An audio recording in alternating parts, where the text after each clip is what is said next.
Bonjour. Bonjour. Bonjour. On est avec la toute nouvelle brasserie, La jeune brasserie Ammonite, émergente. jeune brasserie Ammonite, qui vient d'ouvrir son brewpub. C'est vrai, ça tape room. L'Antiquaire 71. C'est ça. Un Tu- lieu de vie où il fait bon vivre. Oui, donc depuis la dernière fois qu'on s'est vu et la grande percée de l'année dernière, il y a eu un changement de lieu. Je te juste un peu du micro Ouais. peut-être. Ah ouais. Au cas où. Changement de lieu aussi bien pour la brasserie que pour la grande percée. Alors, c'est quoi ce grand chai? Alors, le grand chai, donc ça faisait déjà un moment qu'on cherchait à comment dire, déménager la brasserie, ou en tout cas avoir un lieu qui puisse permettre de faire des vieillissements un petit peu plus longs. Et à force de recherche ardue, nous sommes tombés sur ce lieu qui est encore une fois chargé d'histoire. On a une ancienne cuverie du 19e siècle, qui était la dernière cuverie partagée du village. Un lieu qui habite aussi une source, un lieu qui j'ai envie de dire jusqu'au sortir de la Seconde Guerre mondiale, était un lieu important de vie, qui était au cœur d'une partie d'un des quartiers importants de Sensei, qui au fur et à mesure du temps, des affres de l'économie, etc., a disparu.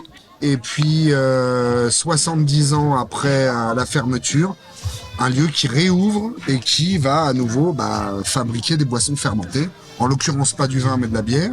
Quoique, sait-on jamais, un jour, une production vinicole, mais donc le Grand Chai, un espace qui n'a aucune commune mesure avec le précédent, parce que on passe de 60 mètres carrés à 800, parce que Croissance, hein. petite croissance, voilà. Et surtout, en fait, l'idée de créer un lieu de vie pour les locaux, avec un joli verger dans lequel on est aujourd'hui, avec un lieu aussi qui s'appelle l'Antiquaire, qui est un espèce de qui est, alors, on pourrait le dire sur le papier une taproom, mais qui n'est pas vraiment une taproom, parce que on a les bières, les cidres, les vins de tous les confrères avec qui on travaille. L'idée, c'est de faire découvrir aux gens et un petit peu, je dirais pas d'éduquer parce que c'est un bien grand mot et c'est un peu pompeux, mais en tout cas d'ouvrir un peu l'esprit aux gens sur tiens, tu vois, il y a des trucs fabuleux dans la bière autant que dans le vin, il y a des trucs fabuleux dans les cidres autant que dans la bière, etc., etc.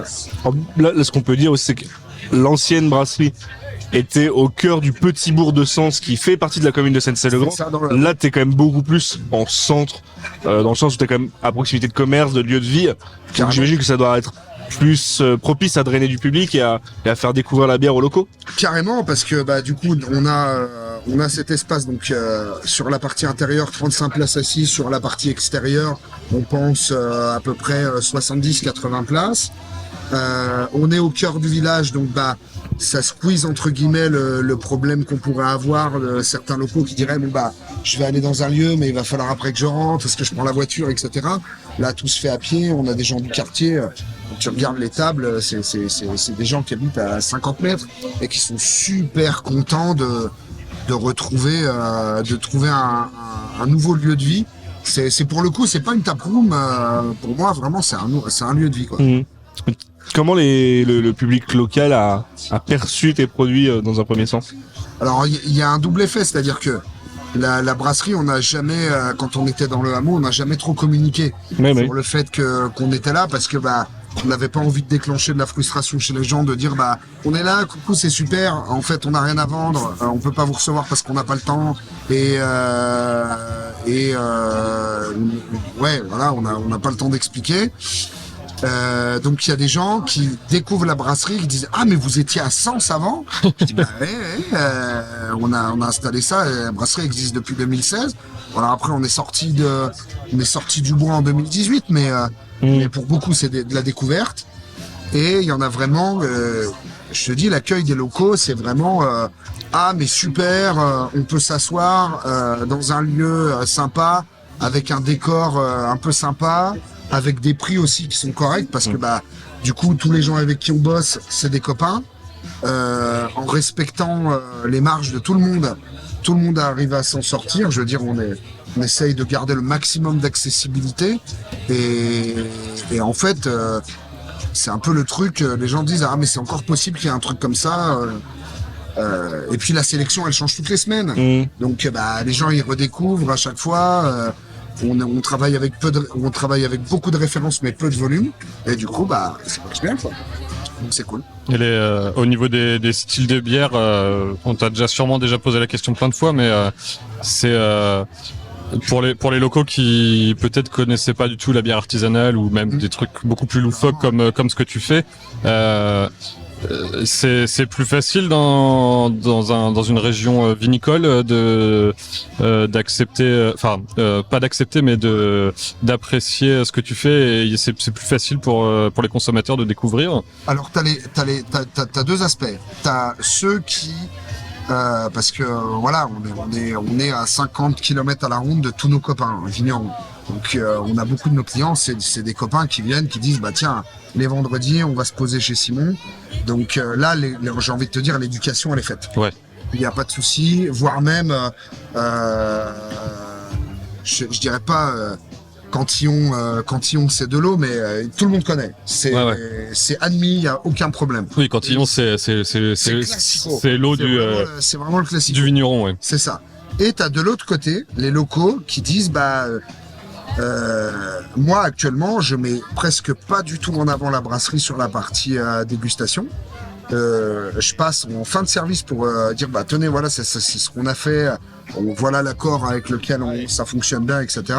Mais on est sur des petites lagers toutes simples, et là c'est génial parce que du coup t'es entre guillemets presque précurseur par rapport à la tendance craft, où je te dis moi la Dortmunder Lager de chez Fabien d'Indep, c'est un banger, tout le monde adore ça, et du coup tu perds pas les gens parce que ils vont aller au centre du village boire une Jupiler, ils vont goûter ça, ils vont se dire ça a quand même vachement de goût, mais l'ADN il est là. Et puis on migre petit à petit, on fait goûter des petites saisons, donc tu sens que c'est encore de la bière. Tu commences à avoir un petit peu d'acidité, il y a un petit peu une petite brette qui se balade, mais c'est rigolo. Et t'en as qui disent je viens sans a priori, faites-moi découvrir un truc. Bon là tu t'engouffres Imperial Stout. Et là les gens se disent mais c'est quoi, c'est du Porto? Non, c'est une bière avec des maltes torréfiés, etc. Et moi j'adore le fait de faire découvrir aux gens. Clairement, la taproom aujourd'hui, l'Antiquaire, c'est pas un lieu où on fait de l'argent. C'est un lieu où vraiment on prend le temps de se dire on va faire plaisir aux gens, on va faire découvrir des choses, et puis si t'as accroché, tu reviendras faire une dégustation sur rendez-vous, et puis voilà. Alors l'amateur de bière craft, le vrai beer geek passionné, et les bouteilles de Bocuse, d'Antidote, de machin, de trucs, putain, ça, et puis à ce prix-là. Et à la fois, le local qui dit qu'est-ce que c'est ça? Et tu ouvres. Pourquoi il y a des bouteilles de bière à 20 balles ou à 30 euros? C'est ça, ouais. Et voilà, là, tu vois, on a le cas typique, grande percée, l'APZ, je pense qu'on sort les moins chers de France, quoi. Ouais. Et parce que on a envie de faire plaisir aux gens. Donc, quand tu pars du principe que tu te dis, ce qui nous fait vivre, c'est la production de nos bières, c'est le travail avec nos clients professionnels, etc. Et du coup, tu t'enlèves un espèce d'enjeu où dire, il y a tant d'employés, il y a tant d'heures, tant d'optimisation de trucs, la rotation des stocks, de machin. Non, on est à la maison, on reçoit les palettes, on met machin, on branche un truc différent toutes les semaines, on fait découvrir. Et les retours des gens, les locaux, super, quoi. Vraiment, au départ, c'est le lieu qui fait vraiment le truc, parce que t'as un peu une déco. Moi, c'est ce que je dis aux gens, généralement, quand tu arrives dans l'antiquaire, je leur dis, tout ce que vous trouvez moche chez vous, ici, là, ça va rendre joli. Tu vois, les vieux lustres en laiton, les machins. Ouais, mais t'as des fauteuils qui sont incroyables. Et il y avait une question de moyens, parce qu'on s'était dit, on n'a pas les moyens d'acheter du mobilier hors de prix, on n'a pas envie d'aller chez Ikea. Donc on est allé voir Et puis t'as les clés, les gens du village disent, ah, j'ai un vieux fauteuil bergère, ça irait peut-être bien et tout. Bah ouais. Et c'est génial. C'est génial. Les gens, c'est leur maison. Ils se sont appropriés le truc. Et pour le coup, en 2 mois, quoi. Donc, On sait que t'aimes bien bouffer. oui. Il y a quand même une des spécificités, je dirais, de cette taproom entre guillemets, c'est que souvent tu vas organiser des accords Ouais. avec les bières et surtout sur de la bouffe. On va pas être, alors des fois on va être sur de la street food, mais ça sera toujours ultra quali. Ouais. Est-ce que ça c'est, c'est quelque chose, je pense, qui t'animait depuis très longtemps. Carrément. Est-ce que tu t'éclates vraiment sur cette partie-là à l'Antiquaire? Carrément, c'est ce que j'ai toujours dit aux gens, 80% de nos clients, c'est des restaurateurs. Et quand on a ouvert le lieu, j'ai dit, les gars, c'est chez vous. Donc, si un jour vous avez envie qu'on organise un banquet, qu'on organise une soirée, juste 2-3 petits trucs à manger, et eux se sont dit, ah mais trop bien, ça nous change même de nous, notre établissement, même des établissements bien établis, tu vois, 1-2 étoiles qui sont dans les trucs, boum, on applique les recettes, c'est l'autoroute, etc. Ils arrivent là, tu leur dis, bah voilà la cuisine, il y a un fourneau, il y a un machin, il y a un truc, et je prends le cas là du banquet là, il y a 2 semaines, ils sont allés voir tous les producteurs, ils étaient, je te jure, il y a des cuisiniers, les gars de la brigade de l'atelier des Augustins, ils disent, on redécouvre notre métier, on vient sourcer nos produits, on va voir, c'est trop bien quoi. Donc ouais, trop content que la bouffe ça fonctionne. Et puis après, à Monite, je le répète encore, mais ça a toujours été des histoires de rencontres et de personnes. Je pense là aujourd'hui à Gabriel là qui est en train de faire des hot dogs avec des saucisses au couteau, de la sauce au mori, des machins, des salades fraîcheurs brésiliennes, blindées d'herbes. C'est que des histoires de personnes. Voilà, bien académique est arrivé. Les clones. Et les clowns. Il y a de la douce sans manche, je vois du patch. Ouais. Non, On est dans le sujet, Mais non, c'est tout le monde s'est approprié ce lieu-là. Et je trouve ça fabuleux. Là, tu vois, il y a Maria qui est une photographe brésilienne fabuleuse qui vient exposer. On va faire un vernissage de ses premières séries. Non, la bouffe, je suis trop content. On arrive à faire ce qu'on veut. Au début, on lâchait pas trop les chevaux parce que il nous manquait une cuisine pro. Là, ça y est, maintenant on l'a. Donc, on se permet de faire des trucs un peu pointus. Mais même quand on n'avait pas la cuisine pro, je connais tous les éleveurs de vaches laitières qui font les laits, qui font le comté, les éleveurs naisseurs de cochons qui font les saucissons, etc. Donc, non, ouais, c'est ma soupape le vendredi. Je quitte l'habit d'ermite et je fais le bourgmestre au milieu des tables et ça m'emplit de joie. C'est aussi pour ça qu'on fait de la bière en vrai. Hein.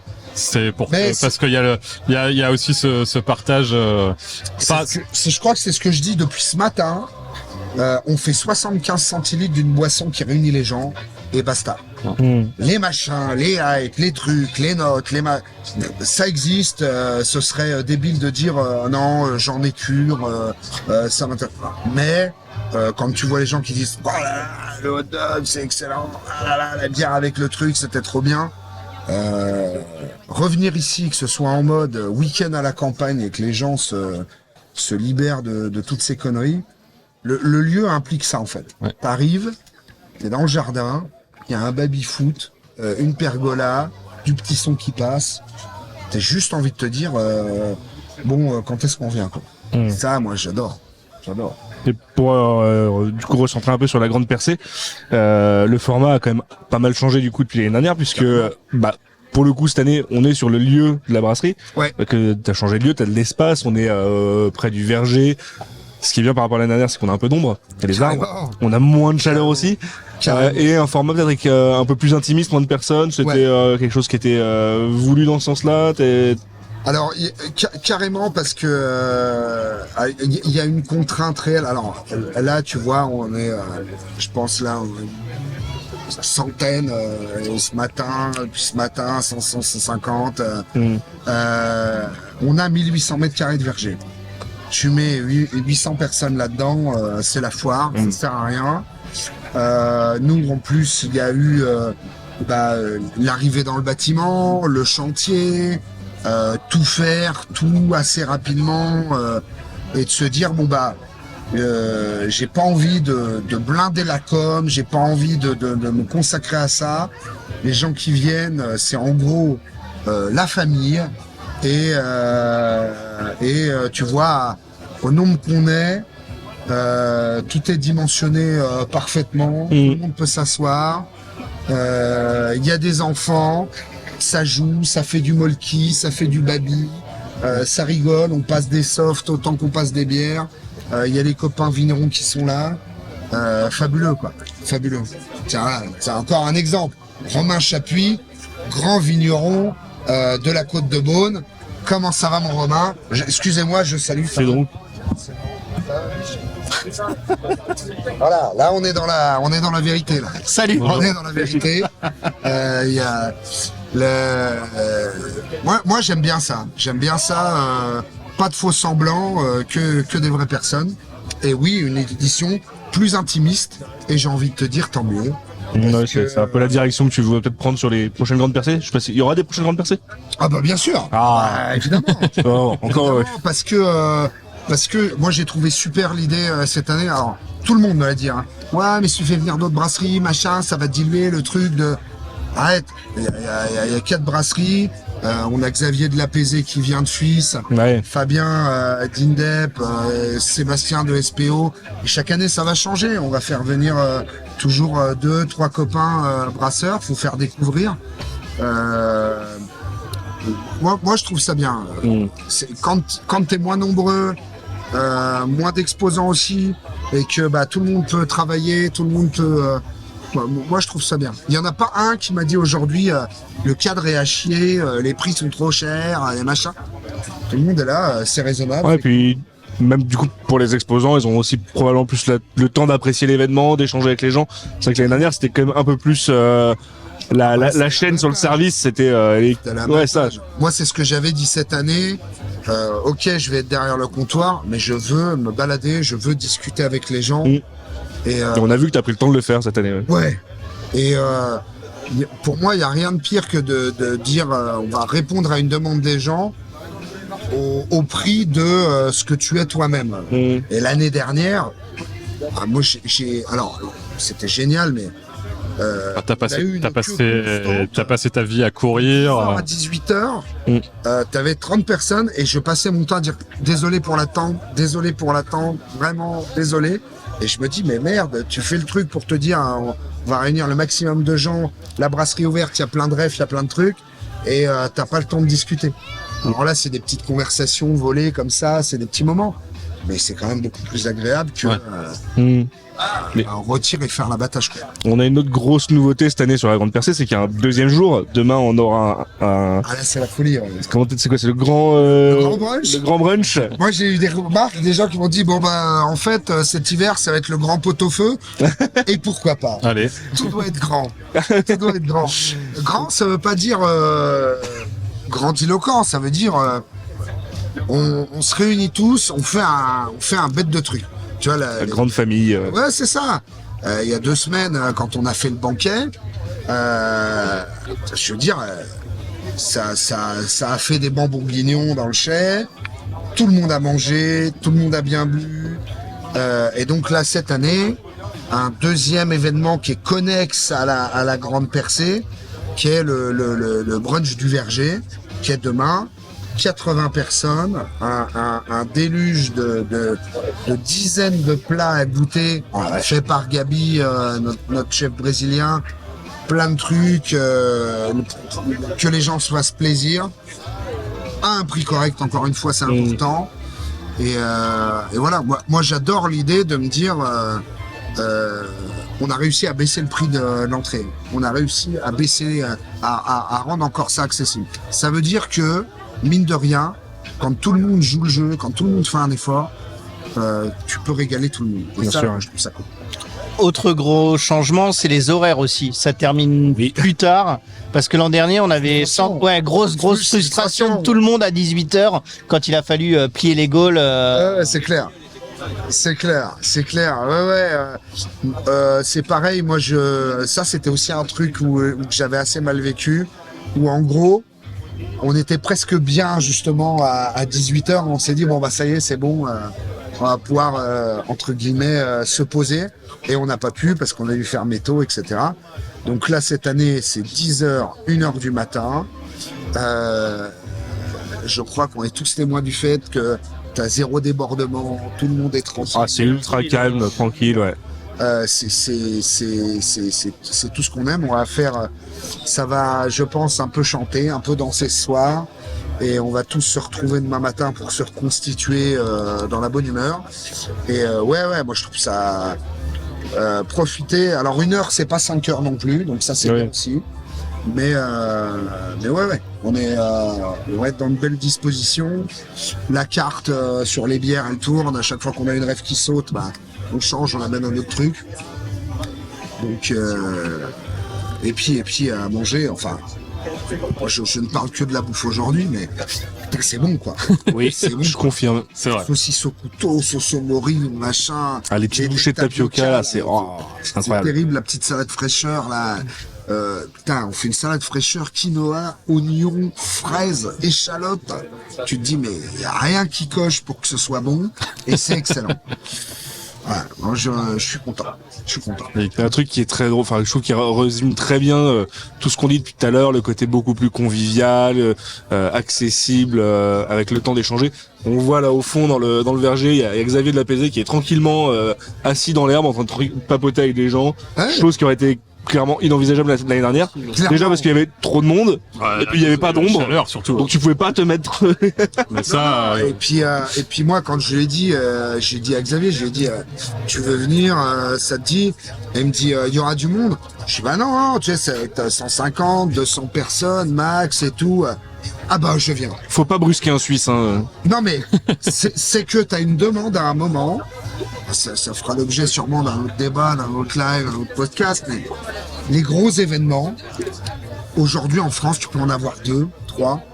Le reste du temps, qu'est-ce que t'es mieux à te dire? Il y a moins de brasseries. Ouais, bien sûr. Mais tout le monde est posé. Tout le monde peut discuter. Moi, je vois mon Seb qui me dit « Putain, c'est trop bien ta merde depuis ce matin. » Parce que bah, tu peux discuter avec les gens. Les brasseurs sont dans des bonnes conditions. Il n'y a pas d'histoire de « Ah là là, la renta, de trucs, va falloir qu'on rentre dans nos frais, de machin. » Tout le monde est venu en disant « On fait plaisir aux gens. » Et enfin, je veux dire, enfin, tout le monde est content, quoi. Tout le monde est content.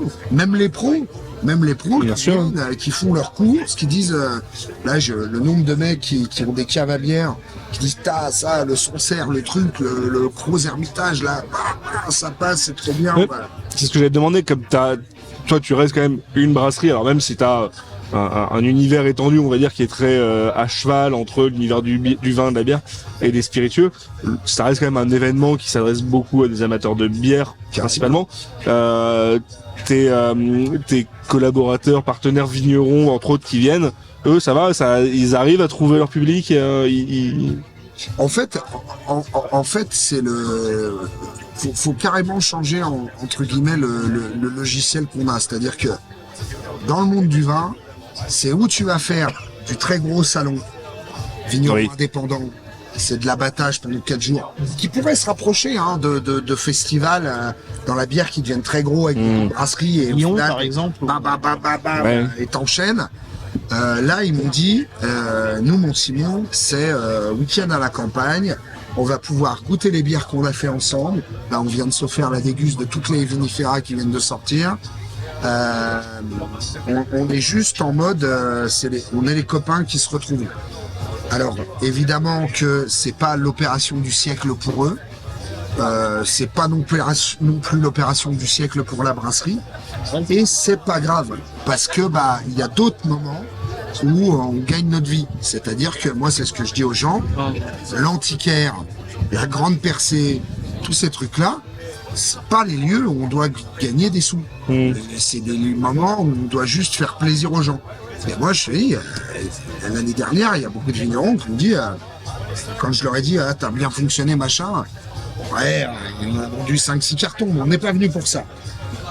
Là, cette année, ils reviennent tous et ils m'ont dit, nous, on vient pour aller manger un hot dog, boire des canons, rigoler ensemble. Enfin, je veux dire, t'as des vignerons, je pense à Simon Collin, la Chassagne Montrachet, il n'y a pas un canon à vendre, tout est vendu d'avance, il a une cote de dingue. Et il se dit, moi, c'est le moment où je vais décompresser et boire des canons avec les potes. Trop bien.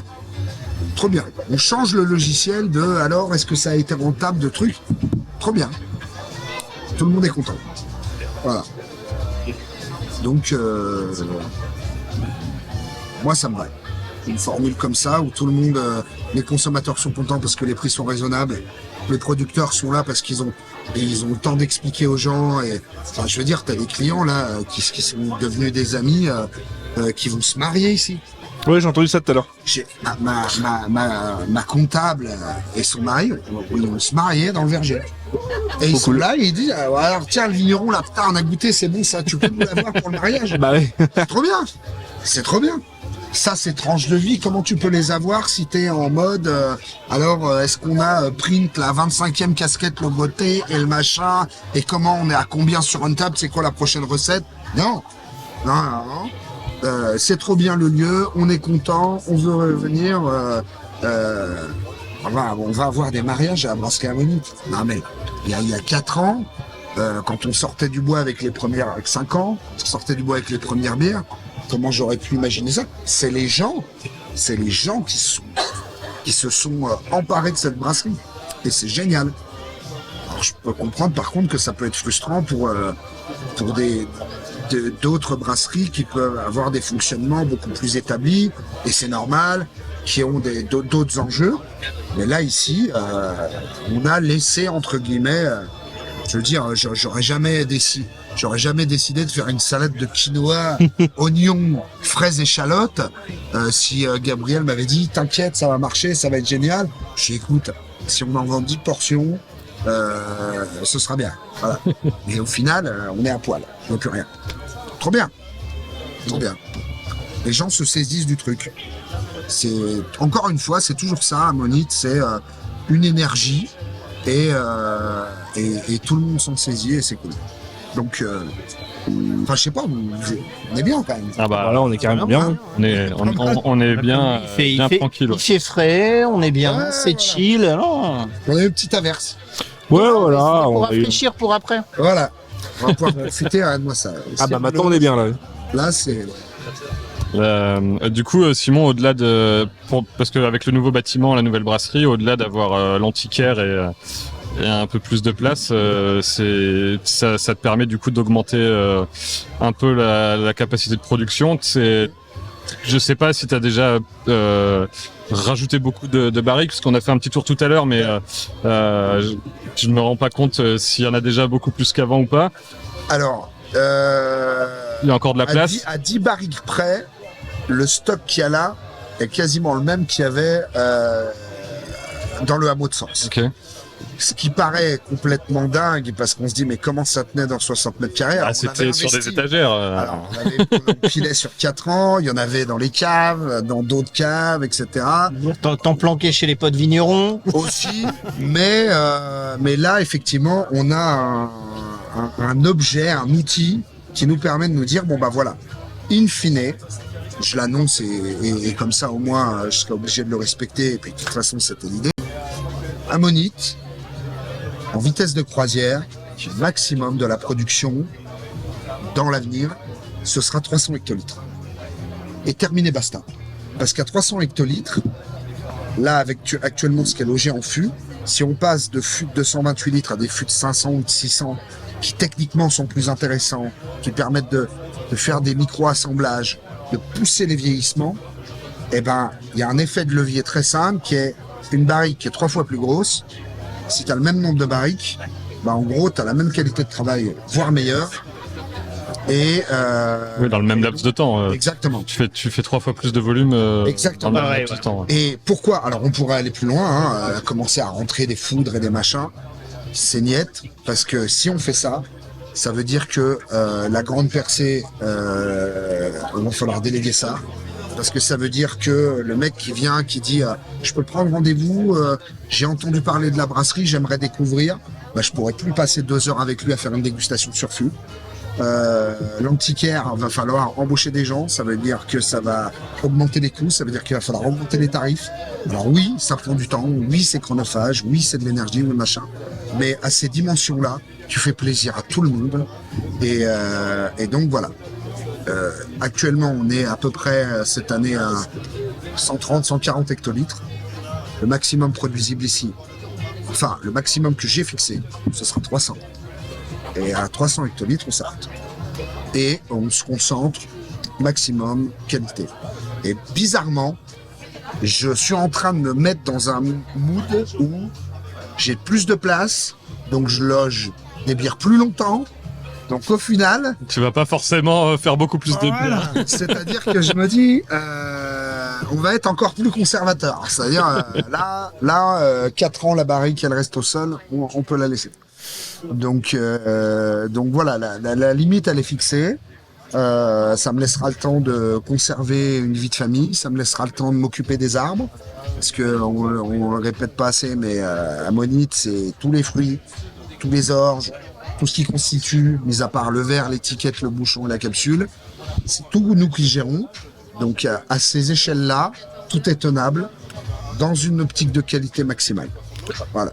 Pareil, grosse nouveauté du lieu aussi, c'est que c'est plus simple de venir visiter la brasserie, de te rencontrer, et surtout, on peut repartir avec des bouteilles quand on vient. Oui, c'est aussi un truc que j'avais à cœur de faire, c'est-à-dire, alors évidemment que les bouteilles qui sont disponibles à la vente ne suivent pas forcément les sorties, parce que le fait d'avoir cette espèce de nothèque, biérothèque où on conserve les cuvées fait que on va pouvoir sortir des cuvées à maturité et tout.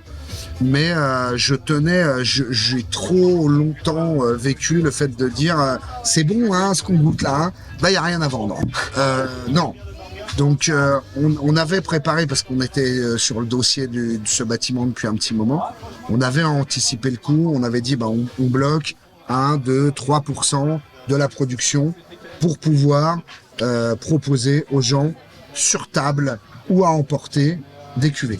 Et moi je suis trop content de voir même des allocataires particuliers qui sont pas très loin d'ici, qui viennent régulièrement les vendredis, qui ouvrent des quilles un petit peu plus âgés, qui repartent avec des canons. Il y a des vraies histoires, des vraies tranches de personnes qui viennent, et je trouve ça fabuleux. Je trouve ça fabuleux de se dire, c'était bon ça? Allez tiens, prends la quille.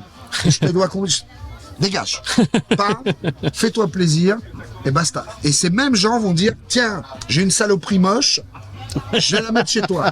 Et moi je dis, formidable. Formidable. Pas si moche. Pas si moche. Pas si moche. Mais un truc où des têtes de souris, des chopes de bière allemande, des machins où tu te dis, jamais de la vie je mets ça dans mon intérieur. Moi je suis là, trop content. Trop content. Voilà. Donc ouais, non, on peut repartir avec quelques quilles. Alors évidemment, le petit malin qui arrive en se disant je vais prendre 6 de ça, 12 de ça, 24 de ça, évidemment que non. On essaye d'avoir quand même aussi la même rigueur et le même respect par rapport à des cavistes professionnels. Donc on essaye d'avoir des prix qui soient accessibles. Évidemment que quand on vient à la brasserie, on n'a pas les mêmes prix que quand on va chez le caviste, mais on essaye de fonctionner en bonne intelligence. On a toujours un décalé par rapport aux sorties, et puis voilà. Ouais, non, ça reste. On essaye en tout cas d'essayer de faire plaisir aux gens au maximum, dans la mesure et dans la limite des stocks disponibles. Je sais que tu as des cuvées qui sont déjà en cours. Il y a quoi? Il y a des nouveautés autres que ce que tu as déjà proposé? Ouais. Alors déjà, il y a des collabs avec des vignerons qui sont des collabs un petit peu différentes de ce qu'on fait jusqu'à maintenant, c'est-à-dire principalement raisins frais, etc. Là, des collaborations avec des Je pense notamment à une vigneronne qui est à la frontière slovène de l'Italie, qui est une vigneronne extraordinaire qui fait des travaux sur les macérations, sur les blancs, des trucs où encore une fois on sera un peu pas précurseur, mais en tout cas on va essayer de créer le sillon pour essayer un petit peu d'ouvrir le champ des possibles aux consommateurs. Il y a le fait aussi de vouloir redistribuer entre guillemets le facteur de décision par rapport au choix de certaines cuvées. Notamment, il y a de plus en plus de questions que je me pose sur ce fameux Family Cask qui est sélectionné chaque année, où j'ai envie que ce soit les gens qui soutiennent ça, qui soient acteurs aussi de la décision du choix des fûts. Encore beaucoup de très beaux fûts spiritueux qui arrivent. Donc il y a pas mal de choses. Et puis après, il y a l'intégration progressive petit à petit de ce qu'on est en train de planter ici. Des vignes avec des variétés très anciennes, des hybrides sans traitement, etc. Donc une nouvelle parcelle d'orge aussi là qu'on a plantée en triptyque entre la brasserie Vif, un copain vigneron et Aménite. Donc encore une fois, je ne cessais de dire depuis des années, attendez, attendez, on n'est pas encore au top, on n'est pas encore au machin. Et là, cet outil de travail et les liens qui se tissent avec les gens font que ça avance, on prend de plus en plus d'initiatives. En fait, plus on avance, plus on en met sur la table, plus on prend de risques, plus on fait tapis entre guillemets, parce que l'histoire est trop belle, quoi. L'histoire est trop belle. Et on commence à redistribuer encore la fame. Là, je pense à mon copain Sébastien de SPO. Le fait d'avoir aidé entre guillemets un petit peu à lancer le truc, et que tu vois que ça prend, et que tu te dis un mec de plus de 40 barreaux qui peut enfin faire ce qu'il veut après des années de travail et de machin. Extraordinaire. Deux secondes. Voilà. Cool. Bon, on va te laisser Bah retourner ouais, peut-être Tu nous as quand même vaquer à accordé tes quasi, occupations. tu nous as accordé 40 minutes de ton temps, ce qui est incroyable en plein milieu de la grande percée. percée. 4 fois plus que l'an dernier, non? Je pense.